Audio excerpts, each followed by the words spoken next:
नहीं करनी है ऐसी गंदी राजनीति। मुझे 14 दिन से हमको टॉर्चर किया गया। टीवी चैनल 14 दिनों तक पूर्णिया पप्पू कांग्रेस पर प्रेशर दिया गया। मेरे कत्ल किए गए, मेरी पार्टी खत्म की गई। उसके बाद मुझे खत्म करने की कोशिश। मेरा 13वां चुनाव है और मैं शायद ये कहना चाहता हूँ कि ये शायद मेरा अंतिम चुनाव है।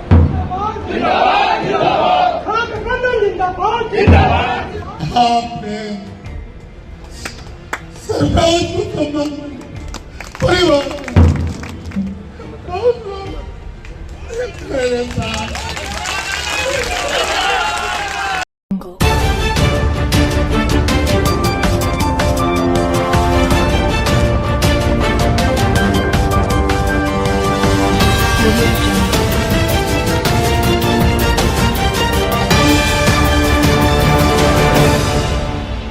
नमस्कार, आप देख रहे हैं BMW न्यूज़ और मैं हूं आपकी होस्ट करिश्मा।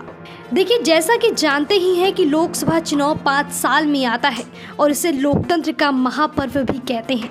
और इस पर्व में कई तरह के नेताओं को आप अलग अलग किरदार में देख सकते हैं। लेकिन आज इस खबर में हम आपको दिखाने वाले हैं कि किस तरह से नेता वोट मांगने की खातिर जनता के बीच रोने लग जा रहे हैं, मानो जैसे रोने की एक होड़ सी लग गई है। तो शुरुआत करते हैं बिहार की सबसे चर्चित लोकसभा सीट की।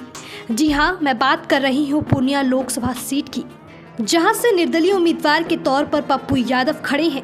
वहीं उनकी टक्कर में महागठबंधन के उम्मीदवार बीमा भारती और एनडीए के प्रत्याशी संतोष कुशवाहा खड़े हैं।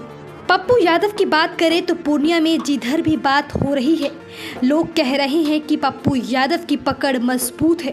मगर ये क्या, पप्पू यादव जब जनता के बीच जा रहे हैं तो रोने लग रहे हैं। और क्या उन्होंने इस रोने के फॉर्मूले को अपना चुनावी हथियार बना लिया है? देखिए किस तरह से बच्चों की तरह पप्पू यादव मंच पर रो रहे हैं और लोगों से कह रहे हैं कि मुझे बर्बाद करने की कोशिश की गई है, मेरी पार्टी का विलय करके मुझे खत्म करने की कोशिश की गई है। इन सभी बातों से वो लोगों को अपनी तरफ जोड़ने का प्रयास कर रहे हैं। नहीं करनी है ऐसी गंदी राजनीति। मुझे 14 दिन से हमको टॉर्चर किया गया। टीवी चैनल 14 दिनों तक पूर्णिया पप्पू कांग्रेस पर प्रेशर दिया गया। मेरे कत्ल किए गए, मेरी पार्टी खत्म की गई। उसके बाद मुझे खत्म करने की कोशिश कुछ कांग्रेसी और कुछ अपनों ने। हम इतना गलत थे, इतना नफरत है मुझसे आपको कि आप कल मेरे खिलाफ आ गए हेलीकॉप्टर लेके। आज तक आप कहीं नहीं गए। कौन सी दुश्मनी थी मुझसे? क्या किया था मैंने? आप कहीं नहीं गए। आपने कहा बतासा जाए तो जाए, मंदिर नहीं जानी चाहिए। पप्पा खत्म हो जाए तो जाए, लालू जी आपका बेटा बचना चाहिए। अब बात करते हैं कटिहार लोकसभा सीट की। तो कटिहार लोकसभा सीट पर भी मुकाबला दिलचस्प है, क्योंकि यहां से महागठबंधन के प्रत्याशी तारिक अनवर खड़े हैं और उनकी अपोजिशन में सीधी लड़ाई में एनडीए के प्रत्याशी दुलाल चंद्र गोस्वामी खड़े हैं। कहा तो ये जा रहा है कि कटिहार में महागठबंधन से तारिक अनवर की उम्मीदवारी ज्यादा मजबूत है इस बार बनिस्बत दुलाल जी के। लेकिन फिर ये क्या तारिक अनवर भी रोने लग जाते हैं?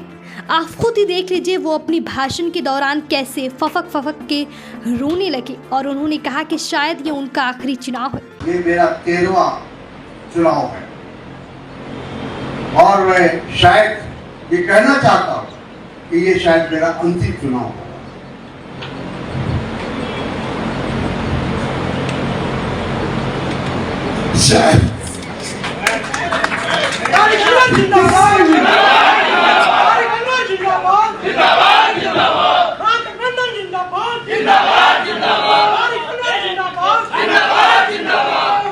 आप ये उनका कटिहार के लोगों के लिए जुड़ाव कह लीजिए या इमोशन, जो भी हो, लेकिन इस तरह से रोने से नेता लोग क्या साबित करना चाहते हैं ये तो वही जाने।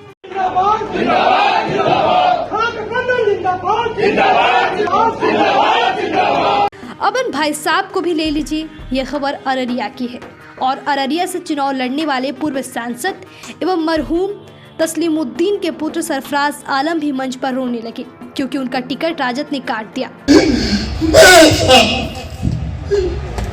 मैंने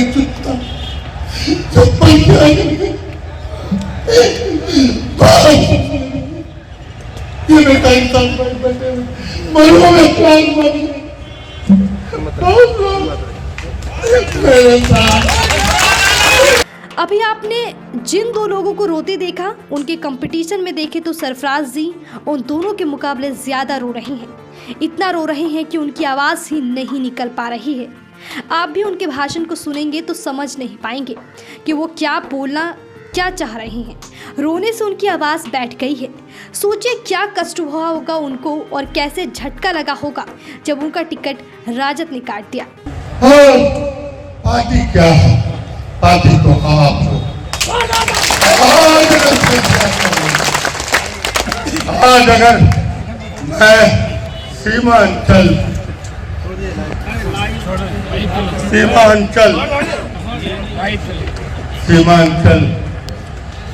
के बका के लिए हाथ पैक करके क्रांति मोर्चा बना करके तस्लीमुद्दीन का राइट हैंड मैं कहाँ था बेटा?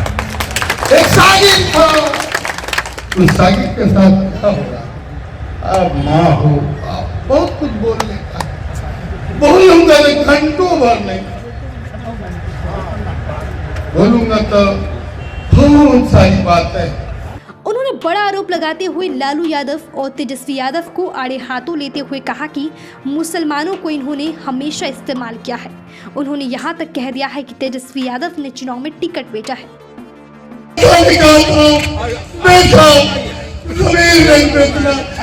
जब मुसीबत पड़े अपने मालिक के पास या चंद परिवार के पास पकड़िए, खींचे पीछे